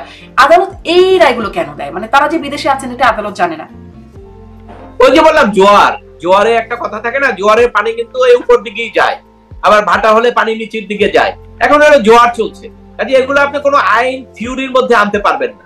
একটা লোক আপনি জানেন যে শেখ হাসিনা বিদেশে আছে, হাসান মাহমুদ বিদেশে আছে, অনেকের নাম তো স্পষ্ট, যাদের স্পষ্ট নাই সেটা ঠিক আছে আপনি দেন, কিন্তু যারা আপনি স্পষ্ট ক্লিয়ার হয়ে গেছে ইন্টারন্যাশনাল মিডিয়া, ন্যাশনাল মিডিয়া আপনি জানেন, সেখানে এই হাস্যকর আদেশটা না দিলেই, কারণ এই বিচারক সম্পর্কে মানুষ তখন হাসির খোরাক সৃষ্টি হয় তাদের। এবং এটা লেখে পত্রিকা, এটা কিন্তু পত্রিকার রিপোর্ট হয়েছে যে ওনারা আছে বিদেশে, ওনাদের বিদেশ যাওয়ার উপর নিষেধাজ্ঞা। আপনি যদি দিতেনই তাহলে আপনি দিতেন যে দেশে আসার উপরে নিষেধাজ্ঞা, তাহলে একটা মিনিং থাকতো। এই ধরনের মিনিংলেস অর্ডারের অর্থটা কি? এবং এটা দুদক যারা আছে তারাও খুব অ্যাক্টিভ, তারাও দেখাচ্ছে যে আমরা খুব কাজ করতেছি, মানে আসলে কাজের কাজ কিছুই না, কিন্তু তারা দেখাচ্ছে আমরা খুব কাজ করতেছি। এই যে আইনজীবী যে দরখাস্ত নিয়ে কোর্টে গেলেন, ফিস নিলেন, এই ফিসটাও তো সরকারের বিনা ইয়েতে গেল, বিনা আপনার কাজে গেল, কারণ এটা তো কোনো মিনিংলেস। এই আবেদন তো করার দরকার নাই, সে তো বিদেশে আছে। যে বিদেশে নাই তাকে আপনি বলতে পারেন যে দেশে পলাই আছে, তাকে আমি দেই এমবার্গো, ইটস ওকে, সেটা ঠিক আছে। আর বিদেশে থাকলে আপনি বলেন যে দেশে আসতে পারবো না, এই এমবার্গো দেন। কিন্তু এগুলো দেওয়া তো একটা হাস্যকর, এগুলো দিয়ে আদালতকে আপনার হাস্যকর জায়গায় নিয়ে। এখন আপনি বলতে পারেন, আমি আবার ওই জায়গাটা কিন্তু আমি ডিফেন্ড করি, সেটা হলো আদালতের কিন্তু করার নাই কিছু। আদালত যদি আদেশটা না দেয়, ওই আইনজীবীরা যারা কোর্টে আছেন তারা যে কালকে তাকে বলবে না যারা আপনি তো এর আগের সরকারের দোষর ছিলেন, এটা কি নিশ্চয়তা আপনি দিতে পারবেন? দিতে পারবেন না। অনেক লোক তো দোষর ছিলও না, শত্রুতার কারণে দোষর বানাই ফেলতেছে। এবং এটা তো একটা ভালো অস্ত্র। এখন আগে যেমন আগে ছিল আপনার একটা অস্ত্র ছিল জঙ্গি অস্ত্র, এটা আমরা তো অনেক মামলা পাইছি, তার ঘরে ওই আরবির বইটই পাইছে, আমি জামিন করাইছি, আরবির বই পেয়েছে, লিখে দিয়েছে যে জঙ্গি। তা কোর্টে বললেন আরবির বই তো মুসলমানরা বাংলাদেশে পড়ে, এটা জঙ্গি হবে কিভাবে? তো ওই যে অস্ত্র, হাতিয়ার, রাজনৈতিক হাতিয়ার, এখানে এগুলো হলো হাতিয়ার। এখন জজ সাহেব যে করবে, জজ সাহেবকে আপনি প্রোটেকশন দেন, আজকে চিফ জাস্টিস ডিক্লারেশন দেও আমার কোন জাজের উপরে যদি কোন রকম অন্যায় অবিচার কোন রকম ইয়ে করা হয়, আই উইল সি, আমি আমার ক্ষমতা বলে তাদেরকে আমি ছাড়বো না, ওই সেরকম ঘোষণা দেন নাই। রাষ্ট্র আইন উপদেষ্টা বলুক, আইন উপদেষ্টা তো বলে না, বরঞ্চ এই যে আপনার যাদেরকে সরকার হেনস্থা করতে চায় তাদেরকে রিমান্ড দিলে, তাদেরকে কোর্টে হেনস্থা করলে সরকার তো খুশি হয়। এই যে আইন উপদেষ্টা কথা বলছিলাম, আইন উপদেষ্টাকে একটা প্রশ্ন একটু আগেও করতে চাইছিলাম, আগে তো বাড়িঘর ভাঙছে, নির্যাতন করছে, আগে কিছু বলেও না, আজকে দেখছেন কালেক্টর রিপোর্ট এই মব সন্ত্রাস করে 54 জন লোককে হত্যা করা হয়েছে, কিন্তু আগে কিছু কিন্তু বলে না। এখন ইদানিং কালে সরকারের পক্ষ থেকে বলা হয় যে আমরা এটা কেয়ার করবো না, এটা একটা গুড সাইন, কিন্তু আমরা অ্যাকশন চাই, অ্যাকশন না হলে আপনি বন্ধ করতে পারবেন। আইন উপদেষ্টা সম্পর্কে একটু জানতে চাইবো, উপদেষ্টা মাহফুজ আলম তিনিও বলেছিলেন, কিন্তু তারপরে তাকে একদমই এখন আর নিষ্ক্রিয়, মানে তাকে আর দেখা যায় না গণমাধ্যমে, নিষ্ক্রিয় না বললেও যদি বলি সোচ্চার দেখা যায় না গণমাধ্যমে, আগে তাকে সব সময় দেখা যেত, এখন দেখা যায় না, এটিও কেন, এটাও একটা প্রশ্ন। কিন্তু আইন উপদেষ্টা যে প্রশ্নটা নিয়ে আমি আপনার কাছে জানতে চাই, তিনি বলেছেন যে মামলা করতে বাধা দিতে পারে না সরকার, যে কারো বিরুদ্ধে যে কেউ মামলা করতে পারেন, মানে মামলা যে কেউ করতে পারে এবং সেই মামলা করা মাত্রই পুলিশ নিতে হয় বা নেয়, এটাই কি আসলে আইনটা কিরকম? আমি যদি আজকে আপনার বিরুদ্ধে বা আপনি যদি আমার বিরুদ্ধে চুরির মামলা করেন, হত্যা মামলা করে দেন, হয়ে যাবে মামলা? না শুনেন, আমি আপনাকে বলি, সেটা হলো এটা সিএপিসি এর একটা প্রভিশন। আপনি যখন একটা মামলা করতে যাবেন, মানে কি একটা অপরাধ হলে, কোনো অপরাধ হয় না, আপনি একটা দরখাস্ত নিয়ে গেলেন যে এই হয়েছে, সেটা তো পুলিশ দেখবে না। মামলা করতে গেলে পুলিশের দায়িত্ব এফআইআর লস করা, কারেক্ট, কিন্তু আপনি মামলা করতে গেলে সেই এফআইআরটা যে লস করবে, আপনি যে যাচাই বাছাই করবেন বা একটু দম নিবেন, যেন গেলেন সাথে সাথে ভাই আপনি দেখতেছি ঘটনাটা করি, কোথায় হইলো একটু খবর নেই, এই সুযোগ তো পুলিশের নাই। কেন আপনি এই মামলায়, প্রথম মামলাটাই কিন্তু লালবাগ থানায় এইরকম 400 লোকের মামলা, ওসি সাহেব একটু বলছিল যে দেখি, পরে দেখেন না এনসিবির এই ছাত্ররা ওখানে ঘেরাও কইরা ওই ওসি রে তো সরাইছে, এর মধ্যে তার মধ্যে মনে মামলাও হয়েছে, হয়তো ওই মার্ডার টেস্টে হয়তো ঢুকা পড়ছে। তা এই তো শুনেন, বাতাস তো একবার দিলেই হয়, বাতাস তো বেশি লাগে না, আপনি তো একটা বাতাস দিয়ে দিছে, এখন কোন ওসি তো আর সাহস পাবে না, ওসির কি দোষ, ওসিও ওইভাবে মামলা নেয়। এবং এখন তো একটা আলোচনা আসছে, মিডিয়া এসছে যে যারা দালালি করে এই টাকা আদায়, তার সঙ্গে পুলিশও সংযুক্ত হয়ে গেছে। 400 দিলে বলে ঠিক আছে দাও, অন্য যে 300 লোকের কাছে যে চাঁদা চায়, 5 লাখ দাও, 3 লাখ দাও। আমি তো আমার নিজস্ব ক্লায়েন্টই আছে যাদের জন্য আগাম জামিনের জন্য আমরা আবেদন করেছি, প্রত্যাহার করে নিয়েছি আমি, কিন্তু তারা ম্যানেজ করেছে ওই বাদীকে টাকা দিয়ে, সে বলছে ঠিক আছে লিখিত দিলাম, কিন্তু আদালতে আমার আসার দরকার নাই, কারণ আদালত তো বিচার আগাম জামিন চাইলে আপনি আগাম জামিন দিচ্ছেন না। 5ই আগস্টের আগের ঘটনায় বলেই দিচ্ছেন 5ই আগস্টের আগের, আমি শুনবো না। আদালত কি বলে শুনেন, 5ই আগস্টের আগের ঘটনার আগাম জামিন আমি শুনবো না, এটা আদালত সরাসরি বলে। তাহলে এখন 5ই আগস্টের আগের বিচার ব্যবস্থা আর এই বিচার ব্যবস্থা আপনি এই কথার মধ্যে দিয়ে বের করেন যে আমার কি উন্নতি হয়েছে না অবনতি হয়েছে, তাহলে কোথায় যাবে মানুষ? তখন আমি আগাম জামিন প্রত্যাহার বললাম আপনি ম্যানেজ করেন, তখন সে বাদীকে বাধ্য হইয়া টাকা তাকে দিয়ে লেখাইয়া এফআইআর দিয়ে দিল যে ঠিক আছে আমি ওনাকে ভুলবশত দিয়েছি। এখন আইন উপদেষ্টা যেটা বলছেন একাডেমিক কথা, যে কেউ মামলা করতে পারে, কারেক্ট, কিন্তু মামলাটা তো যাচাই বাছাই করবে পুলিশ, পুলিশকে তো সেই সুযোগ আপনি রাখেন নাই। এবং মামলাটা কে করতেছে? আপনার দলের, আপনার সমর্থিত বলতে কিন্তু আমি শুধু এনসিপি বুঝাচ্ছি না, এনসিপি জামাত যত আছে, মানে আগের সরকার ছাড়া অন্য সবাই কিন্তু বর্তমান সরকারের সমর্থক, কাজে তা পুলিশ তো তাদেরকে সেইভাবেই দেখে, তারা সমস্ত দলই তো তারা মিটিং এ যাচ্ছে, একত্রে সংস্কার করবে, সবকিছু করছে না তারা, অর্থাৎ তাদেরকে সরকার হিসেবে দেখে, অর্থাৎ পুলিশের ওই ক্ষমতা নাই। কিন্তু যেটা আগে যেটা সমৃষ্টি একটা সার্কুলার দিয়েছিল, এটা খুবই যথার্থ ছিল, এটা ন্যায় বিচারের পক্ষেই ছিল, যে মামলা হইলেই তাকে গ্রেফতার না, যাচাই বাছাই করে দেখো, এবং সেই ক্ষমতাটা থাকা উচিত। কিন্তু আপনি যাচাই বাছাই করে দেখার পরে, আমরা গত কয়েকদিনের মধ্যে আমি খবর পেয়েছি 400 নম্বর আসামি, তাকেও আপনি গ্রেফতার করে সে ওইভাবে চলে আসছে। এবং এই সাংবাদিক বলেন, অন্যান্য সাধারণ বলেন, তারা তো ওই রকম আসেনি, তারা হুট করে অভিনেত্রী নুসরাত ফারিয়াকে গ্রেফতার করা হয়, কিন্তু কোর্ট কিন্তু কোনো রিলিফ দিতে পারে না, তারা রিলিফ দিলে কিন্তু তার বিপদ আছে, অর্থাৎ রিলিফ দিতে পারে না। তাহলে এখানে আমি কি বলবো, আইনের শাসনের ব্যত্যয় বলবো না আমার আইনের শাসন নিশ্চিত হয়েছে আমি বলবো, কোনটা আমি বলবো বলে? আমি তো আইনজীবী হিসাবে আমি আমার মনের কথাটাই বলবো। আমি তো মনে করি না যে আমি এখানে কিছু গোপন করা উচিত, কারণ গোপন করাটা হবে আরো রাষ্ট্রের জন্য বড় ক্ষতিকর।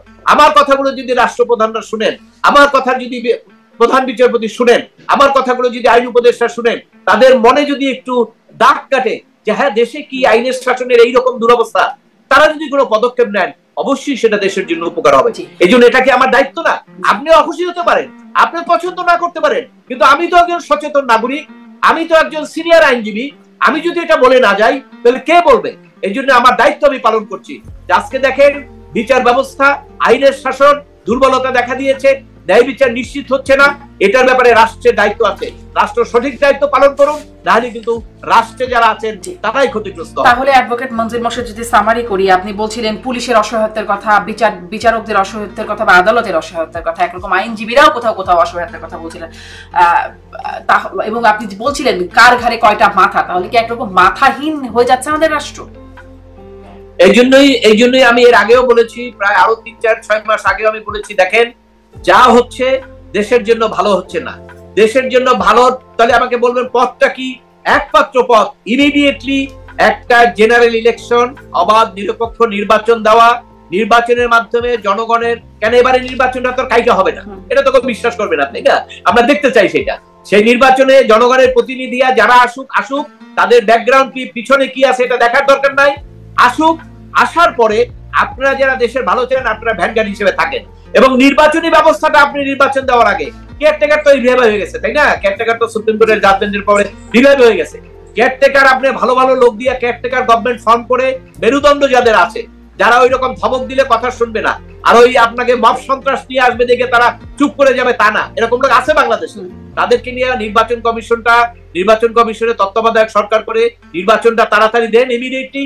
শুধুমাত্র নির্বাচন কমিশনটাকে আপনারা এমন একটা কাজ করে যান যেটাকে কেউ ব্যবহার করে ক্ষমতার সিঁড়িকে তারা আপনার নিশ্চিত করতে পারবে না। এই একটা কাজ যদি আপনারা করেন, 1000 বছর আপনাদেরকে মানুষ মনে রাখবে যে বাংলাদেশের গুণগত পরিবর্তন আপনারা করে দিয়েছেন। আর অন্য যেগুলো করতেছেন রাজনৈতিক উদ্দেশ্য নিয়ে, বিদেশি লোকজন আসছে, অনেকে নাকি সংবিধান পরিবর্তন করে দিবে, আমাদের অনেক কিছু শিখাবে।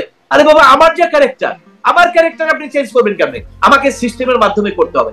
আমার দেশের অনেক মানুষ এখনো প্রধান উপদেষ্টা বিদেশে গিয়ে বলে আসছেন যে আমরা নাকি টাকা খাইয়া ভোট দেই। এটার মধ্যে আমিও পড়ে গেছি, আপনিও পড়ে গেছেন, কিন্তু আমি তো ভাই টাকা খেয়ে কাউকে ভোট দেই নাই।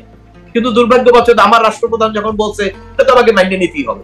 এখন আমার এই চরিত্রটা পরিবর্তন করে কি আপনারা সংবিধান ওইটা যা করতেছেন ওগুলো দিয়ে করতে পারবেন? তা পারবেন।